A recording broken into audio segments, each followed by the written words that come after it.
Okay guys, Mark here. I've got the new eXp 7000. Super excited about this device.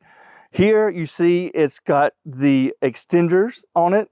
We're talking about 39.5 inches from end to end, and you've got 7 super sensors on a 6.5 inch center line. Now, to give you a feel for what that looks like, come in closer and we'll look at it. Your middle sensor is right here in the middle. You come over 18 centimeters, which is 6.5 inches roughly. There's your next super sensor. You come over to 36. Here's your next super sensor. And you come over to the end, and this is your last super sensor on this side. So you have 3 super sensors in this extender, 3 in this extender, and you've got the super sensor in the middle. That gives you a resolution of 6.5 inches. You're making one scan. You're covering 39.5 inches of space with 7 sensors. So the resolution on this is the best we've ever had. I know you guys have run 3D ground scans before, and if anybody has done one with less than 6.5 inches, you know it is tedious. You've got to really set your lines up straight, and you've got to be right on the money. With this new eXp 7000, you don't have to worry about that. It's already set up. You make one pass and that's worth 7. So the eXp 7000, one of the most exciting points for me is the fact that we've got these 7 super sensors. Now, we're going to take this and use it right now. We're in an area that was a former roadway to a castle that's behind me from medieval times. So we feel like we've got a few targets out here. We're going to do a small field just to give you a feel for how to use the eXp 7000 in the ground scan mode. And then we're going to walk you through all the different modes that the 7000 has. So here we go. We've got the eXp 7000 here. We're going to do a 3D ground scan, and I'm going to walk you through the process of how to do that. So you turn the control unit on by pressing this button. Here it's booted up. This is your power button if you want to shut it down. And I want to take a second to show you the different functions. So you've got the 3D ground scan. We've got the magnetometer. That works with all 7 sensors. We've got the live scan. This works with all 7 sensors. We have the mineral scan. One thing to note here is the mineral scan only uses the middle super sensor. So if you're going to be doing a lot of mineral scans, you don't need your sensor extenders. The same with the tunnel scan. We don't need the sensor extenders for the tunnel scan. And one way to actually check that is when you press tunnel scan, you see your extenders don't show up. To give you an example of when they do show up, we'll go over to the live scan, and you can see the extenders are animated here on the live scan screen.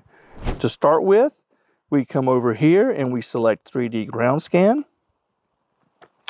Here you can select between zigzag and parallel. I always choose parallel. You can choose between automatic and manual mode. This is a fairly flat field, so we'll use automatic. Here, if you want to turn the sound off, you can. Here you can turn the lights, the LED lights off on the bottom of the probe. I like to leave those on. And here you press this button and the scan starts. So I'm going to go into the field, and we're going to run the 3D ground scan.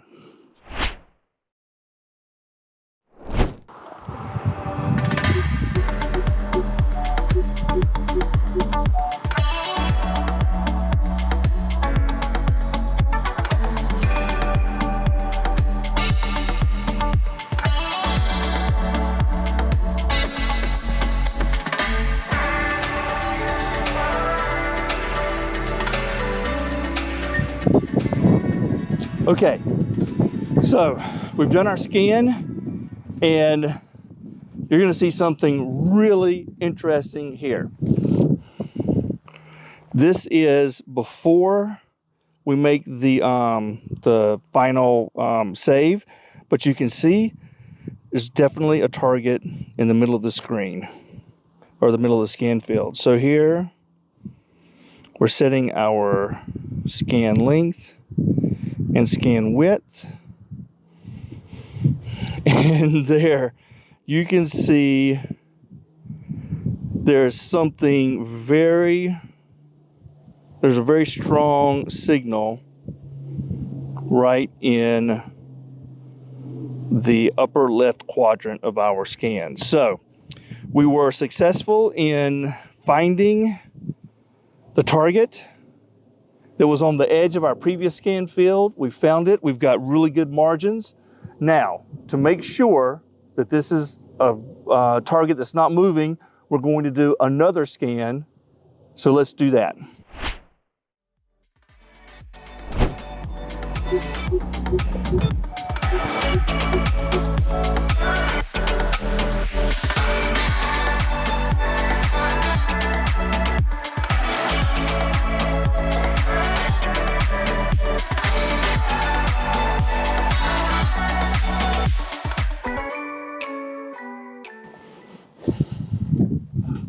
Alrighty, let's take a look at this. So, this is prior to saving it. We save it, we put our dimensions in.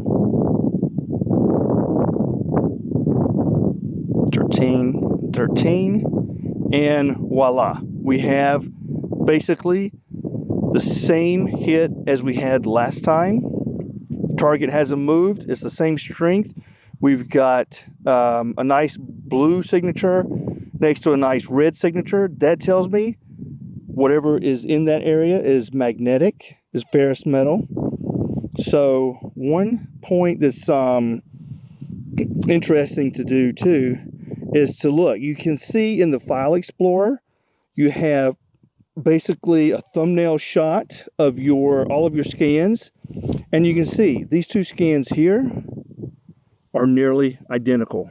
When you have something like that, you know that there is a target in the ground in that spot of your scan field. So next, we're going to dig it up. All right, guys, so we found the target. It's right here. We're going to dig it up and see what we've got.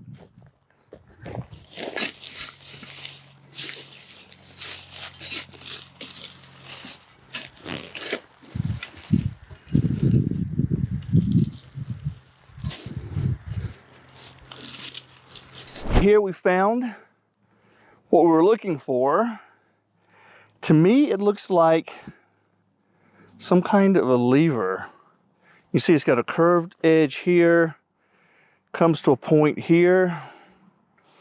I'm not sure if that's a farm tool or it looks like it might have come from, definitely from something.